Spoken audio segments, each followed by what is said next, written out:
यदि P बिंदु से उस रेखा पर डाले गए लंब की लंबाई हो जिस पर अक्ष पर डाले गए अंतःखंड A और B दिखाया गया। ठीक है, ये क्वेश्चन में हमको दिया हुआ है कि 1/P का स्क्वायर बराबर क्या हो जाएगा, 1/A का स्क्वायर प्लस 1/B का स्क्वायर। ये क्वेश्चन में गिवन है हमको। ठीक है, तब हम क्या करेंगे, A और B पर काटे गए रेखा की समीकरण निकालेंगे। तो समीकरण निकालने के लिए क्या करेंगे, x/A प्लस y/B बराबर क्या हो जाएगा, 1 हो जाएगा। ठीक है, तो देखो B का गुणा इधर हो जाएगा तो क्या हो जाएगा bx, A का गुणा y के साथ हो गया तो क्या हो जाएगा ay, और नीचे का गुणा नीचे से होगा तो क्या हो जाएगा ab। ठीक है, अब देखो क्या करेंगे, ये हमको दिया हुआ है bx प्लस ay दिया हुआ। ठीक है, अब ये गुणे में उधर जाएगा तो मतलब इधर भाग में उधर जाएगा तो गुणे में हो जाएगा तो AB हो जाएगा। होगा कि नहीं होगा, होगा।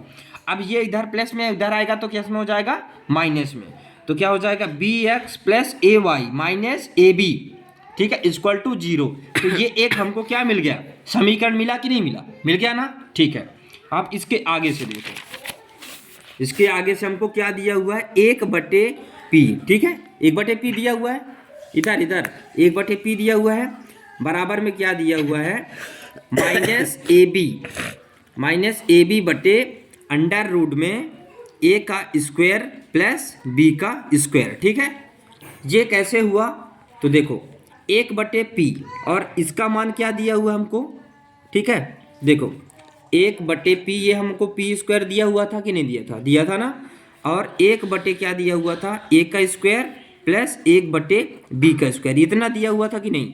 तो देखो इसका गुणा इधर होगा कि नहीं होगा, और इसका गुणा इधर होगा। चलो कर लेते हैं, तो क्या होगा, देखो B का स्क्वायर प्लस इसका गुणा इधर होगा तो क्या हो जाएगा, A का स्क्वायर बटे नीचे का गुणा नीचे से तो क्या हो जाएगा A स्क्वायर, ठीक है, इंटू B का स्क्वायर हो जाएगा कि नहीं होगा।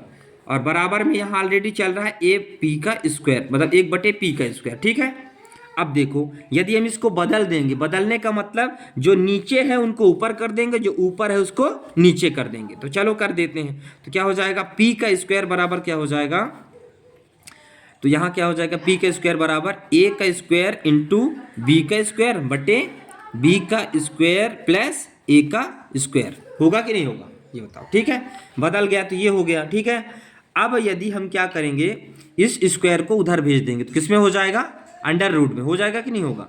तो क्या हो जाएगा,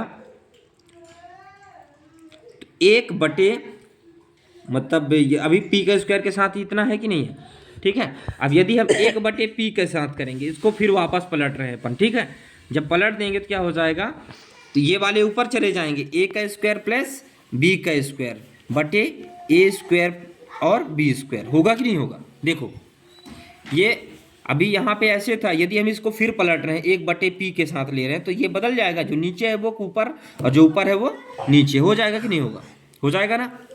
अब देखो यदि ऐसा है तो हम इसको क्या अलग अलग लिख सकते हैं, कैसे, A का 1/P का स्क्वायर और ये A का स्क्वायर के साथ क्या हो जाएगा, A का स्क्वायर B, और ऐसे ही B का स्क्वायर में बदलेंगे तो क्या हो जाएगा, A स्क्वायर B स्क्वायर। हो जाएगा, इन दोनों को अलग अलग कर दिए, सिंपल, हमने कुछ नहीं, अलग अलग कर दिया बस। ठीक है, जब अलग अलग कर दिए तो देखो A का स्क्वायर से A का स्क्वायर क्या हो जाएगा, कट जाएगा। B का स्क्वायर से B का स्क्वायर, सॉरी B के स्क्वायर से B का स्क्वायर कट जाएगा। तो हमको मिला क्या, 1/P का स्क्वायर बराबर 1/B का स्क्वायर प्लस 1/A का स्क्वायर। मिला कि नहीं मिला। अब इसको क्रम से लिख सकते हैं, क्रम से लिखने का मतलब क्या, जैसे 1/P का स्क्वायर है, इसको हम पहले लिख लेते हैं 1/A का स्क्वायर प्लस 1/B का स्क्वायर। यही तो हमको क्या करना था, सिद्ध करना था। सिद्ध हो गया कि नहीं। Thanks for watching.